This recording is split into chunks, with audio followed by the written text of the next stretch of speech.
College লাইফের একটা incident share করি আজকে। অনেকেই জানে বা অনেকেই জানে না যে আমি কোন কলেজ থেকে পড়াশোনা করছি, তাও বলি। আমার কলেজের নাম হচ্ছে ডক্টর খন্দকার মোশাররফ হোসেন কলেজ, যেটা কুমিল্লায়, এবং স্পেসিফিকভাবে বলতে গেলে হচ্ছে কুমিল্লা বলদাখাল বলা হয় জায়গাটার নাম। ওই জায়গার হচ্ছে আমার কলেজের প্লেস। আচ্ছা, বিষয়টা হচ্ছে তখন আমাদের এই ফার্স্ট ইয়ার ফাইনাল চলে।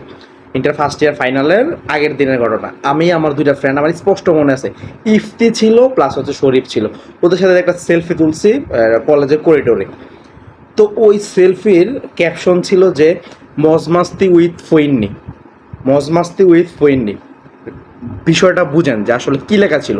মানে এটা যদি ট্রান্সলেট করা হয়, বিষয়টা হচ্ছে যে ফইন্নিদের সাথে একটা মজা মাস্তি করতেছি। ফইন্নি বলার কারণ হচ্ছে ওই সময় মোশাররফ করিম খুব ট্রেন্ডে ছিল। তো মোশাররফ করিমের কিছু নাটক বাইরে ওই জায়গায় একটা ডায়লগ ছিল, এই ফইন্নির ঘরে ফইন্নি, ওরকম ধরনের একটা ডায়লগ ছিল।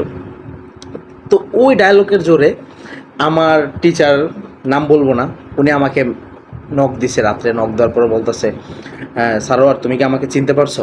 আমি বললাম, না আপনার ভাই চিনি না, আপনি কে? আমি ঠিক এমনি কথা বলছি, আপনি কে?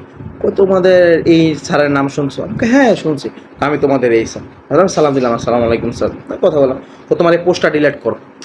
আমি চিন্তা করলাম যে আসলে পোস্টটা কেন ডিলিট করবো। হ্যাঁ, আরেকটু কথা স্কিপ হয়ে গেল, সেটা হচ্ছে পোস্টের নিচে এটা দেওয়ার পর আমি দুটা স্পেস করে লিখছিলাম যে অ্যাট দ্য কলেজ বা ইন দ্য কলেজ, এরকম কিছু একটা লিখছিলাম, মানে বুঝাইছি যেটা কলেজের মাঝে।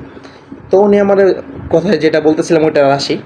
তো উনি আমাকে বলতেছে যে আসলে পোস্টটা ডিলিট করো। আমি তো ভাবলাম যে পোস্ট কেন ডিলিট করবো।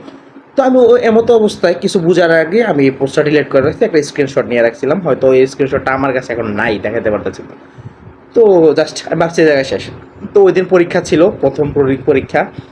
তো উনি আসছে, আসার পরে বলতেছে, হ্যাঁ ছেলে মেয়ে সর্দার হয়ে গেছে, এই হইয়া গেছে, ওই হইয়া গেছে, কলেজ রে কলেজ, ফকিন্নি কলেজ, এই সেই। আমার আইডির নাম হচ্ছে সর্দার মোহাম্মদ সারোয়ার, যেটা আমি ইউজ করতেছি, এবং প্রথম থেকে আমার ওই আইডিটা ছিল। এই সর্দার হয়ে গেছে, এই হইয়া গেছে।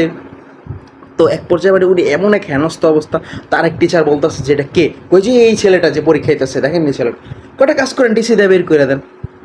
তো আমি দেখলাম যে পরিস্থিতি খুবই খারাপ হয়ে গেছে।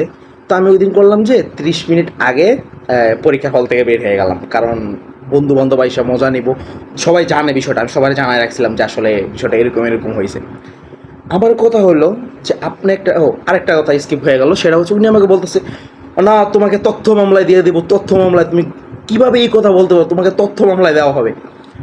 তো আমার কথা হচ্ছে, আপনি হচ্ছে একটা টিচার মানুষ, আপনি with, N, her, his, and, at, এগুলার কোথায় কোনটা বসে, কার সাথে বসে, আপনি তো এটা জানা দরকার। আপনি যদি বলে দেন যে ধরেন আমার গার্ডিয়ান গেল বলতেছে শি ইজ ইউর চাইল্ড বা শি ইজ ইউর বয়, জিনিসটা কেমন দেখাইব? তো আপনার অবস্থা হচ্ছে এমন। আমি লিখছি উইথ, উইথ মানে কি, কারোর সাথে। সে আমার বন্ধু, ওকে বলছি, আপনি নিয়ে লাগা দিয়েছেন কলেজে।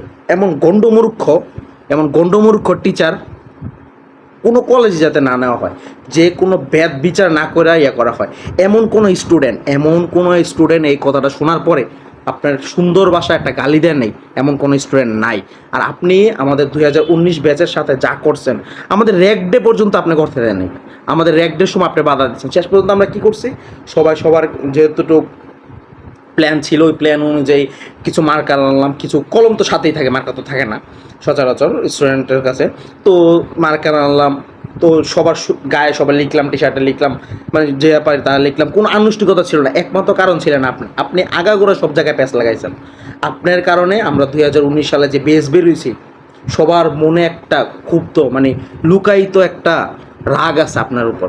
আপনার মতো টিচার যাতে কখনোই কোনো প্রতিষ্ঠানে যাতে না আছে, আর আপনার ক্যারেক্টার নাই বলি এমন কোনো মেয়েরে আপনি জ্বালান নাই। হ্যাঁ, ওটা আমার মতে নাই।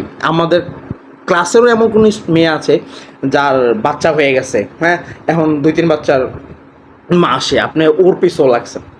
এমন আছে, নাম ধরে ধরে বলতে পারো, কিন্তু আমি এটা বলতে চাইতেছি না, কারণ এটা হচ্ছে ওদের মান সম্মানের ব্যাপার। এগুলা ভালো হয়ে যান। জানি না এখন কেমন আছেন, কি করেন না জানেন। আমাদের মগা পায়া যে পরিমাণ মানে করছেন, ওটা আল্লাহ একমাত্র বালা জান, আর আমরা জানি যারা ভুক্তভোগী। ঠিক আছে, আল্লাহ হাফেজ।